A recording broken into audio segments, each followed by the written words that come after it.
Propeta Muhammad, ano ang gagawin ninyo sa aking anak? Ang sabi ni Propeta Muhammad, susunugin siya sa inyong harapan.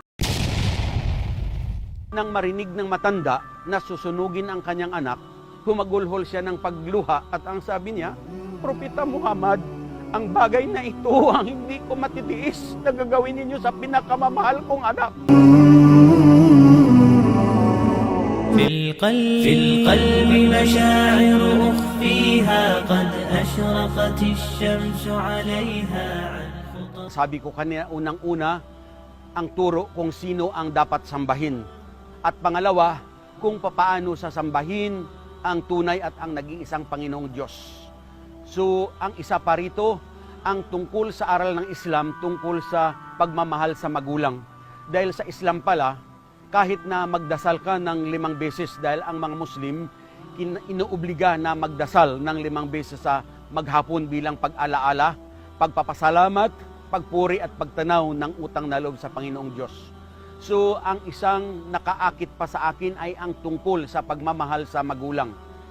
Dahil ang turo ng Islam na kahit magdasal ka ng 5 beses, subalit kung ikaw ay pabaya o lapastangan sa iyong mga magulang, yung pagdarasal, hindi assurance na ikaw ay makapapasok sa paraiso. So may nabasa ako doon sa isang aklat sa Islam, yung tungkol sa mga major sins, yung mga pinakamalaking mga kasalanan. Ang isang aral doon ay tungkol sa pagmamahal sa magulang. Noong time ni Propeta Muhammad, doon sa aking nabasa, noong time ni Propeta Muhammad, peace be upon him, may isang babae na pumunta sa kanya. Ang sabi ng babae kay Propeta Muhammad, O sugo ng Allah, pwede bang tulungan ninyo ako? Dahil ang aking husband, ang aking asawa, malubha, kritikal ang kanyang kalagayan. So ang ginawa ni Propeta Muhammad, tinawag ang 3 niyang kasamahan at sinabi na puntahan ninyo ang husband ng babaeng ito at ipabigkas sa kanya ang shihada, yung pagsaksi na walang ibang Diyos na dapat sambahin kundi ang Allah lamang at ang sumaksi na si Muhammad ang huling propeta. So nung puntahan ng kasamahan ni Propeta Muhammad ang lalaking yaon, ang pangalan niya actually ay Alqama. So nang puntahan ng kasamahan ni Propeta Muhammad si Alqama at sinabi sa kanya na kul, meaning sabihin mo, La ilaha illallah, nang ibig sabihin, walang ibang Diyos na dapat sambahin maliban sa Allah. 3 beses itong sinabi sa kanya na banggitin niya, ngunit hindi niya mabigkas. So yung kasamahan ni Propeta Muhammad, peace be upon him, bumalik sa kanya at ang sabi nila, Propeta Muhammad, 3 beses naming pinababanggit pero hindi niya masabi. Ang sabi ni Propeta Muhammad, nabubuhay pa ba ang kanyang mga magulang? Ang sabi ng mga tao, ang kanyang nanay ay buhay pa. So ang sabi ni Propeta Muhammad, maaari bang ipatawag ninyo ang kanyang nanay o ang kanyang ina? Pero ang sabi ng mga tao, Propeta Muhammad, ang kanyang ina ay matanda na at mahina pa. Baka hindi na niya kayang lumapit rito. Pero sabi ni Propeta Muhammad, basta't sabihin ninyo na ipinatatawag ko. At kung hindi na niya kayang lumapit, ako na mismo ang pupunta sa kanya. Pero nang sabihin ng mga tao sa matandang babae na ipinatatawag siya ng propeta, dali-daling kinuha ang kanyang tungkod at uugod-ugod na lumapit kay Propeta Muhammad, peace be upon him. Pagdating ng matandang babae, ang sabi ni Propeta Muhammad, kaya ko kayo pinatawag dahil gusto kong malaman sa inyo kung kamusta ang pakikitungo sa inyo ng inyong anak, yung si Alqama. So ang sabi ng matanda, Propeta Muhammad, ang anak ko, naniniwala siya na iisang Diyos lamang ang dapat sambahin, ang Allah, at naniniwala din siya na kayo ang huling propeta. Ang anak ko, nagdarasal siya ng 5 beses sa maghapon. Ang anak ko, nagbibigay ng kawang-gawa sa ibang tao. Ang anak ko, nag-aayuno tuwing buwan ng Ramadan. At ang anak ko na isagawa na rin niya ang Hajj o ang pilgrimage. Pero ang sabi ni Propeta Muhammad ulit sa matandang babae, Ginang, ang gusto kong malaman sa inyo kung kamusta ang pakikitungo sa inyo ng inyong anak. So nang maunawaan ng matandang babae na ang pilit na malaman ni Propeta Muhammad ay ang pakikitungo sa kanya ng kanyang anak, lumuha ang matanda at ang sabi niya, Propeta Muhammad, ang anak ko, alam niya na ako ay nagsusulo at matanda na at mahina pa. Pero pinababayaan niya ako. Samantalang ang misis niya ano man ang nanaisin, sinusunod niya ang lahat ng layaw. So, nang marinig ni Propeta Muhammad, nalungkot siya at lumuha din.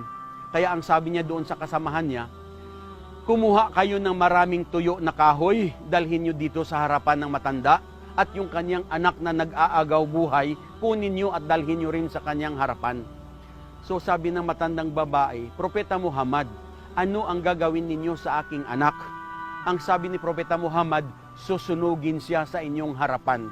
Nang marinig ng matanda na susunugin ang kanyang anak, humagulhol siya ng pagluha at ang sabi niya, Propeta Muhammad, ang bagay na ito ang hindi ko matitiis na gagawin ninyo sa pinakamamahal kong anak.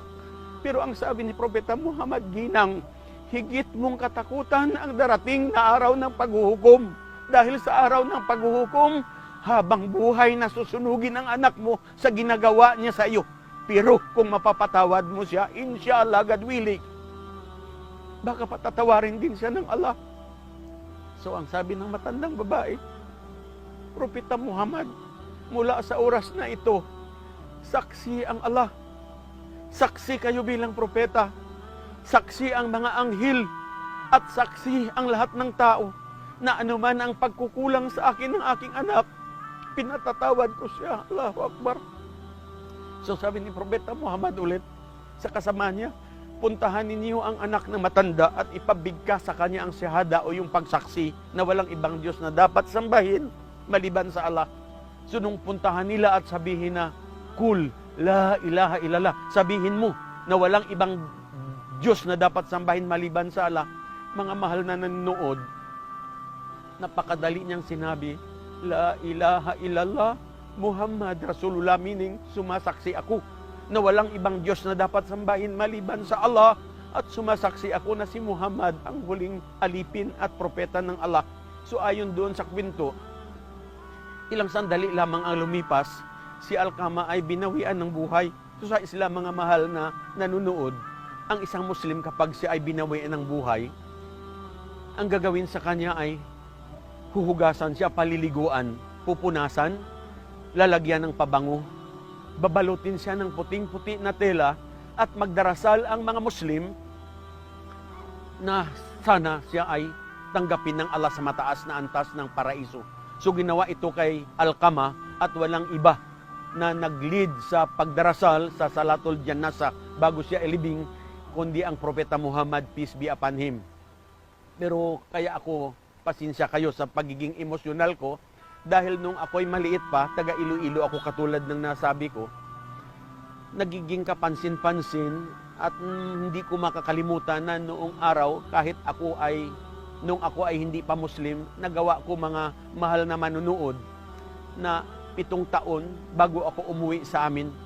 At sa loob ng 7 taon, hindi ko man lang naalaala ang aking mga mahal na magulang. At ang iba pa na nangyayaring katotohanan, na noong kami ay maliliit, may mga kamag-anak kami, may mga kapitbahay, na ang mga magulang ay nagpapaligsahan kung paano nila mapaunlad ang kanilang mga anak. Ang iba, nagbibinta ng kalabaw, nagsasangla ng lupa para mapaaral ang kanilang mga anak.